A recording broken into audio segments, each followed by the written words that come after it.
Ces humains arrogants, à peine capables de voyager dans l'espace, cliquetaient les mandibules du grand conseiller Vexdren, dans ce qui ressemblait à un rire chez l'excellent.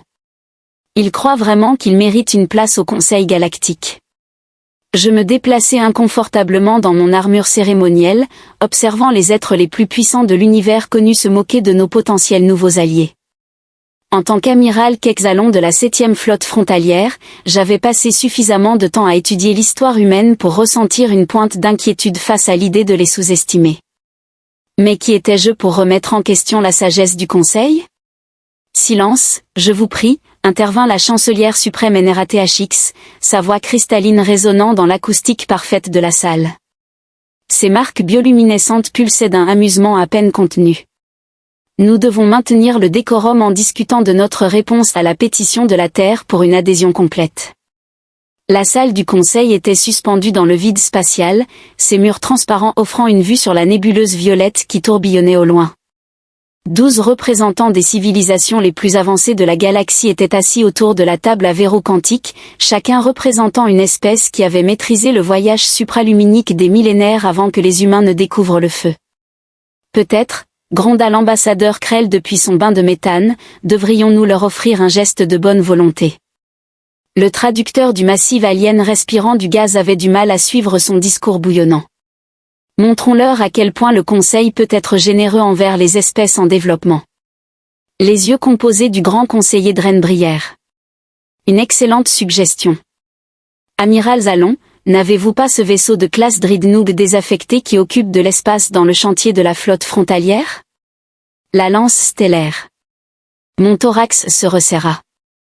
La lance stellaire avait été un navire de guerre redoutable en son temps, 3 siècles auparavant. Maintenant, ce n'était guère plus qu'une coque flottante de technologies obsolètes et de composants dépouillés, utilisés comme réserve de pièces détachées et pour les exercices d'entraînement. Oui, grand conseiller, bien que je doive souligner qu'il est à peine opérationnel. Parfait, interrompit la chancelière THX, ses marques scintillant d'un violet éclatant de plaisir. Nous le présenterons comme un symbole de confiance et de coopération. Les humains seront tellement impressionnés par sa taille qu'ils ne se rendront jamais compte que nous leur refilons nos ordures. Des rires traversèrent à nouveau la salle. Même l'esprit ruche stoïque du secteur 7 vibra de son réseau neuronal pour apprécier la plaisanterie. Amiral, dit Dren en tournant ses yeux composés déconcertants vers moi, préparez le vaisseau pour le transfert. Faites-le paraître présentable, mais ne gaspillez pas de ressources pour le rendre fonctionnel. Les humains comprennent à peine la propulsion gravitationnelle, ils ne feront pas la différence entre un noyau quantique opérationnel et un simple affichage lumineux décoratif. Je baissai la tête, ignorant l'impression désagréable dans mon estomac secondaire. À vos ordres, grand conseiller. Mais peut-être devrions-nous envisager. Envisager quoi, amiral ? La voix de la chancelière THX portait une pointe d'avertissement. Vous n'allez pas suggérer que ces primitifs pourraient réellement faire quelque chose avec cette vieille carcasse de métal, n'est-ce pas ? La salle se plongea dans un silence tendu. Chaque membre du conseil tourna son attention vers moi, leurs divers organes sensoriels concentrés avec une intensité prédatrice. Non, chancelière, répondis-je prudemment. Je voulais simplement suggérer d'ajouter quelques protocoles de sécurité de base, pour leur propre protection, bien sûr. Cela déclencha une autre salve de rire. Comme c'est attentionné de votre part, cliqueta Dren. Assurez-vous, par tous les moyens, que nos amis primitifs ne se projettent pas accidentellement dans l'espace en jouant avec leurs nouveaux jouets. Nous ne voudrions pas perdre une espèce aussi divertissante si tôt. Le conseil passa une autre heure à discuter des détails de la cérémonie de don, avec le même ton condescendant. Ils planifièrent chaque aspect pour maximiser l'admiration supposée des humains tout en minimisant toute chance qu'ils perçoivent le véritable mépris du conseil. Lorsque je quittai la salle, l'ambassadeur Krell me suivit en bouillonnant. Vous semblez troublé, amiral. Vous ne partagez sûrement pas les préoccupations de certains de nos analystes les plus paranoïaques. Je me tournai pour faire face à l'extraterrestre flottant, mon armure se reflétant dans sa sphère de confinement. Quelle préoccupation serait-ce, ambassadeur ? Oh, vous savez, ces rapports ridicules sur l'adaptabilité humaine, leur soi-disant capacité unique à réutiliser des technologies. Pure spéculation de xénologues qui passent trop de temps à étudier les cultures primitives, bouillonna-t-il avec désinvolture. Après tout, que pourrait-il faire avec un vaisseau de guerre déclassé qui était déjà obsolète avant que leur espèce n'invente la machine à vapeur?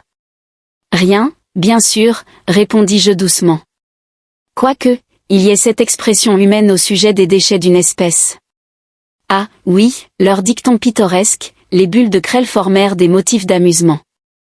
Veuillez en partager davantage lors de la cérémonie. Cela ajoutera une touche si charmante à notre magnificence et à notre générosité. Je le regardais flotter au loin, me demandant pourquoi je ne pouvais me débarrasser de l'impression que nous faisions tous une terrible erreur. Mais, après tout, le conseil savait sûrement mieux que moi. Les 3 autres humains s'étaient dispersés, chacun étudiant différents systèmes avec une concentration troublante. L'un d'eux passait sa main le long d'un mur du couloir, les yeux fermés, comme s'il cherchait quelque chose. Un autre avait sorti un appareil qui n'avait définitivement rien à voir avec le simple scanner décrit dans leurs spécifications techniques. Très bien, concédai-je, les menant vers la salle du noyau quantique, mais je devrais mentionner que la plupart des systèmes critiques ont été désactivés. Pour nous protéger d'une mauvaise manipulation, termina Nash, ce sourire prédateur toujours en place. Comme c'est attentionné. Dr Chen, qu'en pensez-vous de ces conduits énergétiques? Chen passa son scanner sur les tubes cristallins qui autrefois canalisaient assez d'énergie pour effondrer une petite étoile. Fascinant, dit-il, une construction en couches, presque comme si elle avait été conçue pour être réutilisée. Le vaisseau est destiné uniquement à des fins diplomatiques, intervint brusquement le commandant X, un symbole de la foi du Conseil en le potentiel de l'humanité. Bien sûr, Nash acquiesça trop rapidement. Nous sommes honorés de recevoir un symbole aussi impressionnant, même si ce n'est qu'une coquille vide, comme une belle enveloppe. Des signaux d'alarme s'allumèrent dans mon esprit. Elle savait. D'une manière ou d'une autre, ils savaient exactement ce que nous leur donnions, une carcasse dépouillée que nous avions déguisée en trophée. La cérémonie commencera bientôt, dis-je d'un ton raide. Le Conseil est impatient de transférer officiellement la propriété. Nous aussi, répondit Nash. Son équipe avait terminé son inspection du noyau quantique, échangeant des regards qui véhiculaient des volumes de communication non verbale. Cependant, j'ai une petite question, amiral. Oui. Ces nœuds tampons quantiques le long de la matrice énergétique, dit-elle en désignant une série de structures cristallines que nous pensions purement décoratives. Ils sont d'origine veriane, n'est-ce pas? De l'air pré-effondrement? Mon thorax se glaça. Ces nœuds étaient effectivement verians, mais cette civilisation s'était autodétruite il y a des millénaires. Comment pouvait-elle le savoir? Juste par curiosité, continua Nash innocemment. Nous avons étudié la mécanique quantique en profondeur. De si fascinantes applications potentielles, n'est-ce pas? La cérémonie se déroula comme prévu, mais je n'entendis presque pas les discours fleuris. J'étais trop occupé à observer l'équipe de Nash. Ils naviguaient dans notre célébration soigneusement chorégraphiée comme des prédateurs évaluant leur proie, leurs yeux mesurant, évaluant, planifiant. Alors qu'ils se préparaient à prendre possession de leur cadeau, Nash s'arrêta à mes côtés. Amiral, voulez-vous savoir ce que votre conseil nous a vraiment donné aujourd'hui? Je ne vois pas ce que vous voulez dire, répondis-je raide. Elle se pencha, sa voix se faisant murmure. Astérisque astérisque, ils nous ont donné du potentiel. Et s'il y a une chose que les humains comprennent, c'est comment transformer le potentiel en puissance. Je regardais leur navette se détacher, emportant le premier équipage humain à bord de leur nouveau vaisseau. Dans le reflet de la fenêtre d'observation, je vis le commandant X esquisser un sourire, croyant qu'il s'agissait de la blague ultime contre une espèce primitive. Mais je ne pouvais penser qu'aux paroles de Nash et à son regard affamé lorsqu'elle avait contemplé notre cadeau inutile. Nous leur avions donné une coquille, pensant qu'ils seraient impressionnés par sa taille et sa forme. Mais je commençais à soupçonner que nous leur avions en réalité donné exactement ce qu'ils voulaient, un cadre sur lequel construire. Distingués membres du Conseil? Les humains ne réparent pas la lance stellaire. Ils ne la modifient même plus. Ils la transforment en quelque chose de totalement nouveau. Nos capteurs détectent des réactions quantiques qui défient notre compréhension de la physique. Le revêtement de la coque absorbe maintenant l'énergie au lieu de la dévier. Le système de propulsion semble courber l'espace d'une manière que nos scientifiques qualifient de théorique. Plus préoccupant encore, ils ne font aucun effort pour cacher leur travail. L'ingénieur Nash m'a personnellement invité à visiter le vaisseau la semaine prochaine. Elle a dit, et je cite, « Nous serions ravis de vous montrer ce que nous avons fait avec votre généreux cadeau. Je crois que nous avons commis une erreur catastrophique. Nous ne leur avons pas donné un vaisseau de guerre endommagé. Nous leur avons offert un plan, une structure, et, plus dangereusement, un défi. Demande d'intervention immédiate. Réponse du Conseil, demande rejetée. Continuez la surveillance. Vos inquiétudes sont notées mais clairement exagérées. Aucune espèce primitive ne pourrait progresser aussi rapidement. Je suis resté longtemps à fixer la réponse avant d'ouvrir un canal privé avec le commandant Is. Transférez tout ce que nous avons sur le projet Lance stellaire dans ma base de données personnelle et établissez une ligne sécurisée avec l'ingénieur Nash. Monsieur, les antennes d'Is frémirent de confusion. Vous changez de camp? Non, ai-je répondu en regardant les éclairs lointains d'énergie impossible illuminer les chantiers lunaires. Je m'assure juste d'avoir une place au premier rang pour ce qui va arriver ensuite. Parce que s'il y a une chose que j'ai apprise sur les humains, c'est qu'ils adorent prouver aux autres qu'ils ont tort. Et nous venons de passer 6 mois à leur dire qu'ils ne pouvaient pas faire quelque chose. Je ressentais presque de la pitié pour le Conseil. Presque. Ceci est un appel de courtoisie. L'hologramme de Miranda Nash apparut dans mon centre de commandement, provoquant la chute des tablettes de données de plusieurs jeunes officiers. Le Phoenix Rising commencera son vol d'essai dans 30 minutes. Le quoi, demandai-je, bien que je savais déjà. Oh, désolé. Son sourire était purement prédateur. C'est comme ça que nous avons renommé la lance stellaire. Plus approprié, vous ne trouvez pas? Renaître de ses cendres et tout ça. Derrière elle, je pouvais voir le vaisseau à travers un hublot. Il ne ressemblait presque plus à son ancienne version.